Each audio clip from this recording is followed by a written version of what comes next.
జై శ్రీరామ్. శ్రీమాత్రే నమః. శ్రీ గురుభ్యో నమః. 2025 సంవత్సరం ఆగస్టు 3వ తారీఖు నుంచి 2025 సంవత్సరం ఆగస్టు 9వ తారీఖు వరకు ఈ వారం యొక్క వార ఫలాలు ద్వాదశ రాశుల వాళ్ళకి, ద్వాదశ లగ్నాల వాళ్ళకి. గోచర గ్రహస్థితులు మొదటగా ఏ రాశుల్లో గోచర గ్రహస్థితులు ఉన్నాయో మనం చూద్దాం. మిథున రాశిలో దేవగురువైన బృహస్పతి వారు, అలాగే దైత్య గురువైన శుక్రాచార్యుల వారు సంచారము. కర్కాటక రాశిలో సూర్యనారాయణమూర్తి వక్రించిన బుధ భగవానుడితోటి కూడిన సంచారము. సింహరాశిలో కేతుదేవుని సంచారము. కన్యా రాశిలో కుజ భగవానుడి సంచారం, మంగళ సంచారము. కుంభరాశిలో రాహు భగవానుడి సంచారము. మీనరాశిలో వక్రించిన శనీశ్వరుడి సంచారము. ఈ వారము ఇవి గ్రహస్థితులు. అయితే ఈ వారము ఈ గ్రహస్థితుల్లో ఉన్న సిగ్నిఫికెంట్ పాయింట్, 2 గ్రహాలు వక్రించి ఉన్నాయి. కర్కాటక రాశిలో బుధ భగవానుడు వక్రించి ఉన్నాడు.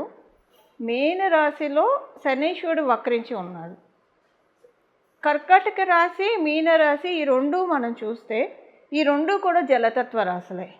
జలతత్వ రాశుల్లో ఒక మేజర్ ట్రాన్సిటింగ్ ప్లానెట్ శనీశ్వరుడు తాత్కాలికంగా వక్రించి ఉన్నాడు. అలాగే బుధ భగవానుడు కర్కాటక రాశిలో వక్రించి ఉన్నాడు. జలతత్వ రాశులు ఇప్పుడు ఈ వారం చాలా యాక్టివ్గా ఉన్నాయి. జలతత్వ రాశులు యాక్టివ్గా ఉండడం వల్ల ఏం జరుగుతుంది?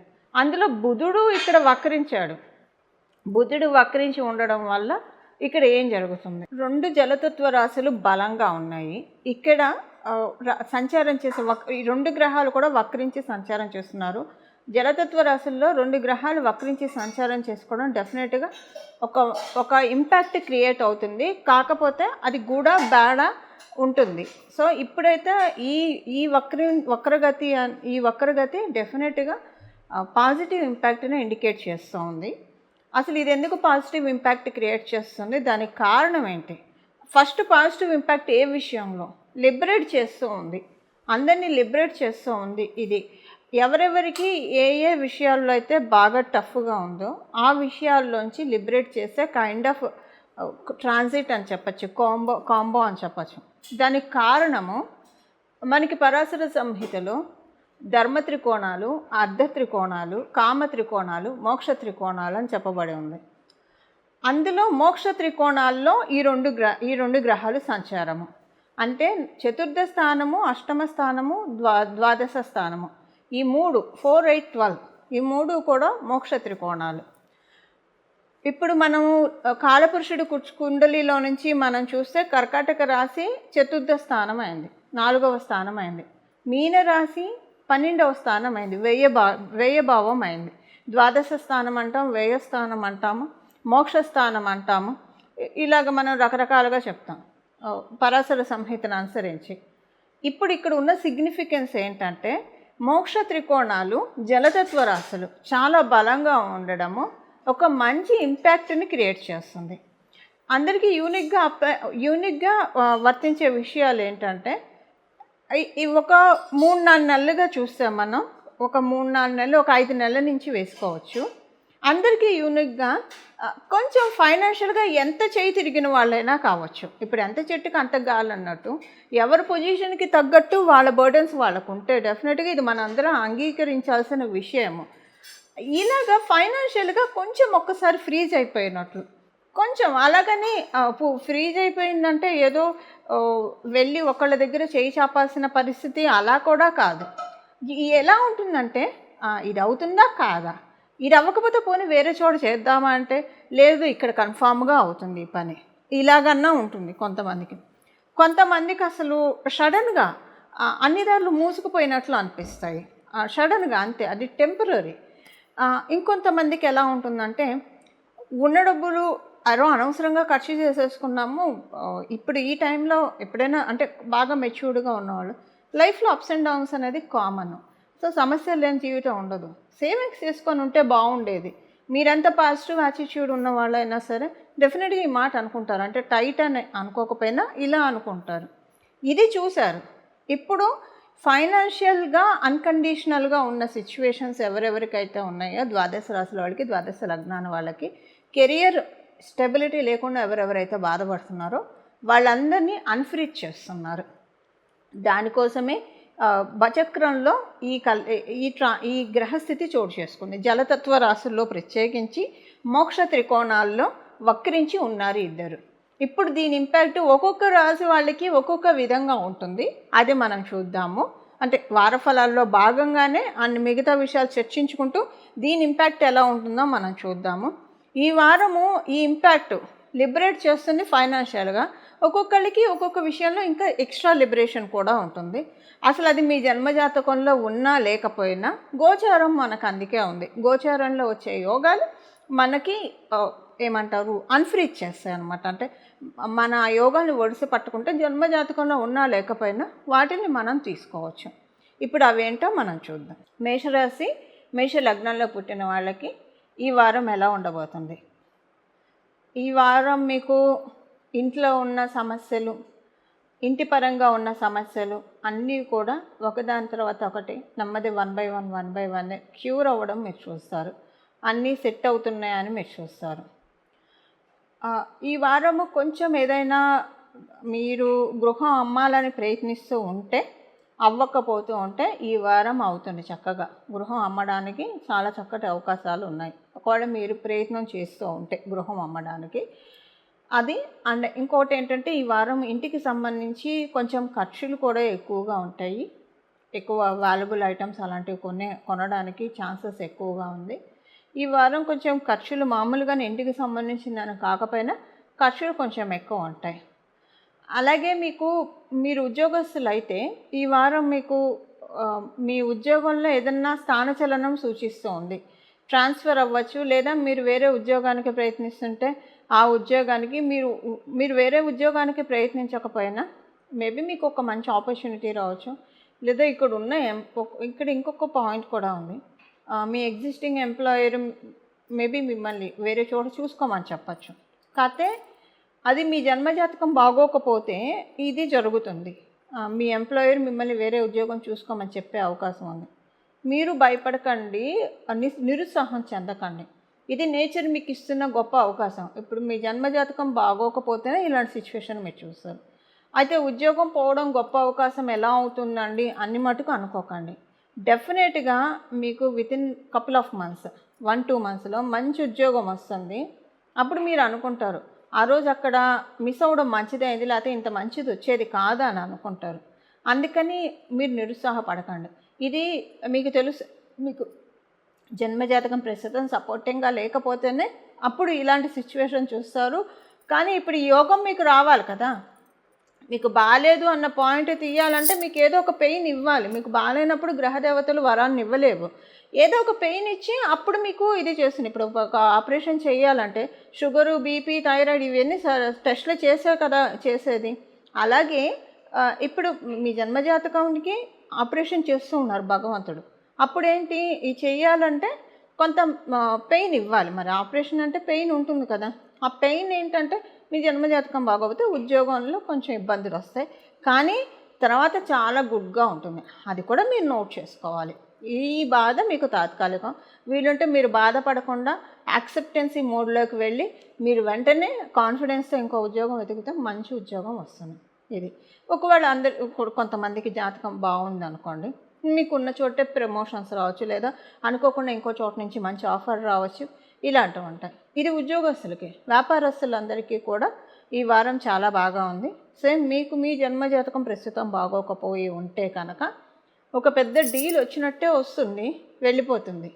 లేదా మీకు ఇష్టం లేని పని, అసలు మీకు సుతరాము ఇష్టం లేని పని ఒకటి చూస్తారు, మీరు జరగడం మీరు చూస్తారు.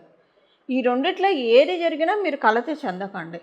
తర్వాత మీకు అంటే రాబోయే రోజుల్లో ఒక 2-3 నెలల్లో మీకు ఒకవేళ బిజినెస్ డీల్ కనుక వచ్చి పోతే మీ చేతి దాకా రాకుండా పోతే వితిన్ 2-3 మంత్స్లో ఇంతకంటే మంచి డీల్ వస్తుంది. అది ఒకవేళ అలా కాకుండా బిజినెస్ అంతా నార్మల్గా ఉండి వేరే ఇంకో చోట ఇంపాక్ట్ చూపిస్తే, మీరు ఏదైతే అవ్వకూడదు అనుకున్నారో అదేదైనా అయ్యి ఉంటే కనుక మీరు అర్థం చేసుకోవాలి ఏంటంటే చేతిలో ఉన్న గాజు పెంకు బయటకు వెళ్ళిపోయిందని అర్థం చేసుకోవాలి. అది డెస్టినీ మీకు చెప్తున్న ఇండికేషన్. తర్వాత హీల్ అయిపోతుంది. సో మీరు తర్వాత చాలా రిలాక్సింగ్ మోడ్లోకి వెళ్తారు ఒక 2-3 మంత్స్ తర్వాత.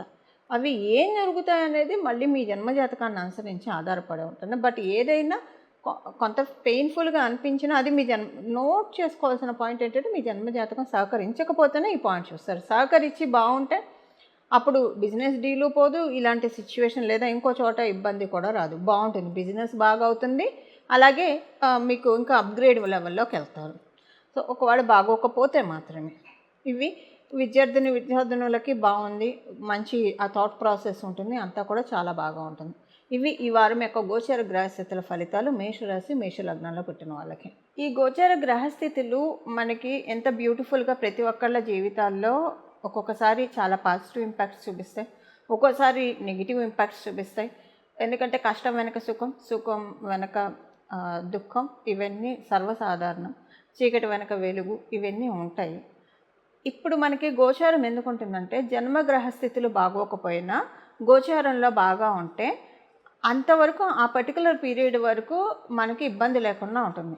ఇది మీకు అర్థమయ్యేది చెప్పాలంటే మనకున్న సామెత, పాత సామెత అనుకోండి, కొంచెం మొరటు సామెత, ఏడ్చేదాని మొగుడు వస్తే నా మొగుడు వస్తారు, ఇలా చెప్తూ ఉంటారు కదా. అంటే ఒకళ్ళకి పని అయిపోతే మనకి పని అయిపోతుంది, ఈ కైండ్ ఆఫ్ వర్షన్ నేను చెప్పేది అదొకటి. సెకండ్ థింగ్ ఏంటంటే ఒక కంపెనీలో ఒక 100 మంది ఎంప్లాయీస్ లేదా 1000 మంది ఎంప్లాయీస్ ఎంతోమంది ఉంటారనుకోండి. శాలరీ హైక్ చేస్తున్నప్పుడు అందరికీ హైక్ చేస్తారు యూనిక్గా, వీళ్ళకి చేస్తాం వీళ్ళకి చెయ్యమని ఉండదు.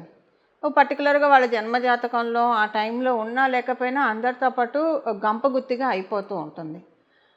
అయితే ఒకవేళ వాళ్ళ దాంట్లో లేకపోతే ఆ వచ్చేది వాళ్ళకి నిలబడదు, జాగ్రత్తగా ఒడిసి పట్టుకోవాలి. అందుకే జాతకం చూపించుకోవాలి జ్యోతిష పండితుల దగ్గర. అంటే చూపించుకుంటే ఏమవుతుందంటే ఒక్కొక్కసారి ప్రమోషన్ హైక్ వచ్చిన తర్వాత అది తీసుకునే యోగ్యత ఆ టైంలో జన్మజాతకంలో లేకపోతే నిలబెట్టుకోవడానికి చిన్న చిన్న రెమెడీస్ చేస్తే అవి నిలుస్తాయి. లేదంటే అది వచ్చిన 3 నెలలకి ఏదో ఒక పాలిటిక్స్ జరిగి వేరే కంపెనీకి మారాల్సి రావచ్చు, ఇలా రకరకాలుగా ఉంటాయి. ఎందుకంటే ఆ టైంలో అందుకునే యోగ్యత ఉండదు కాబట్టి. సో రావడం అయితే అందరికీ గంపగుత్తిగా వచ్చేస్తుంది. అలానే ఇప్పుడు గోచారంలో కూడా మనకి గ్రహదేవతలు అందరికీ గంపగుత్తిగా మనకి యోగాల్ని ఇస్తుంది, అవయోగాలను కూడా ఇస్తుంది, రెండింటినీ ఇస్తాయి. యోగాలు అయితే మనకి యాక్టివేట్ చేసుకోవడానికి ఒకవేళ మన జన్మజాతకంలో ఇప్పుడు అనుకూలంగా లేదనుకోండి, వీటిని యాక్టివేట్ చేసుకోవడం వల్ల వాటి వల్ల ఇంపాక్ట్ మనకంటే తర్వాత అది మనకి చేజారకుండా మన చేతుల్లోనే ఆ యోగాన్ని మనం పట్టుకోవచ్చు కొంత పర్టికులర్ పీరియడ్ ఆఫ్ టైం వరకు. అలాగే ఒకవేళ అవయోగాలు అయితే దాన్ని స్కిప్ చేయడానికి పరిహారాలు చేసుకోవాలి. పరిహారాలు అందుకే మనం చేసుకోవాలి. ఇప్పుడు ద్వాదశ రాశుల వాళ్ళు, ద్వాదశ లగ్నాల వాళ్ళు ఏ పరిహారం చేసుకోవాలో మనం చూద్దాం. ఇప్పుడు గోచారంలో ఉన్న గ్రహదేవతలు మనకి జలతత్వ రాశుల్లో ఉంటే లిబరేట్ చేస్తూ ఉన్నాయి మనకున్న సమస్యల నుంచి. దీన్ని మనం ఒడిసి పట్టుకోవాలంటే 2 రెమెడీస్ చేయాలి. ఈ 2 రెమెడీస్, ఒకటి ప్రాక్టికల్ రెమెడీ, ఒకటి ఆధ్యాత్మిక పరంగా ఉన్న రెమెడీ. మొదట మనం ఆచరణలో చేయాల్సిన అంశం మనం చూద్దాం, ప్రాక్టికల్ రెమెడీ మనం చూద్దాం. అసలు ఎప్పుడు కూడా ఇది మనం పాటించాలి. ప్రత్యేకించి ఈ వీక్ వాటర్ కన్జంప్షన్ చాలా జాగ్రత్తగా వాడాలి. ఒక గాజు బొమ్మ మనం ఎంత ఉంటే ఒక కాస్ట్లీ గాజు బొమ్మ మన ఇంట్లో ఉంటే దాన్ని తుడిచేప్పుడో లేదా అటు నుంచి ఇటు ప్లేస్ మార్చేప్పుడో ఎంత కేర్ఫుల్గా మనం హ్యాండిల్ చేసి ఇంకో చోట పెడతామో, గోచారంలో వచ్చే యోగాలు అలాంటివి. అస్సలు మీరు ఏమరపాటుగా ఉండకండి.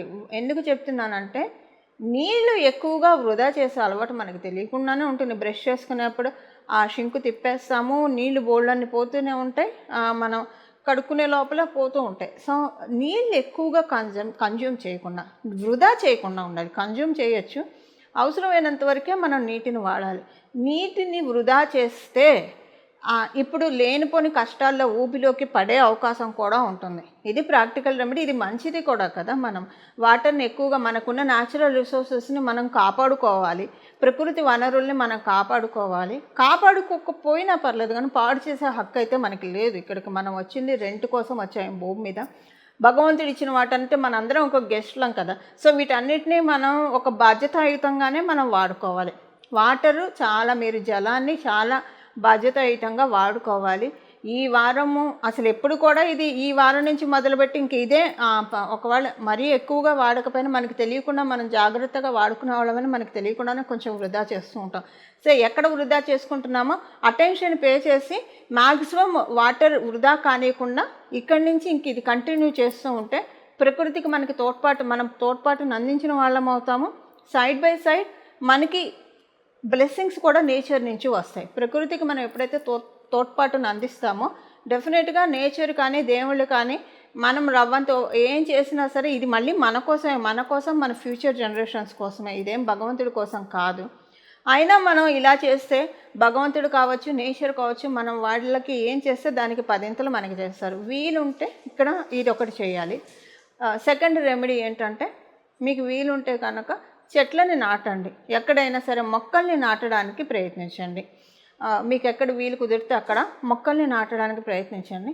ఉదాహరణకి మీకు మొక్కలు నాటడానికి అవకాశం కుదరకపోతే, అంటే మీకు ప్లేస్ చిక్కకపోతే ఇంట్లో అయినా ఒక మంచి కుండీలో తెచ్చి ఒక ప్లాంట్ని పెట్టుకోండి. లేదా అసలు మీకు అవకాశం లేకపోతే మొక్కలు నాటినా నాటకపోయినా ఇప్పుడు మనం తెలుసుకోబోయే ఈ నామాన్ని జపించండి.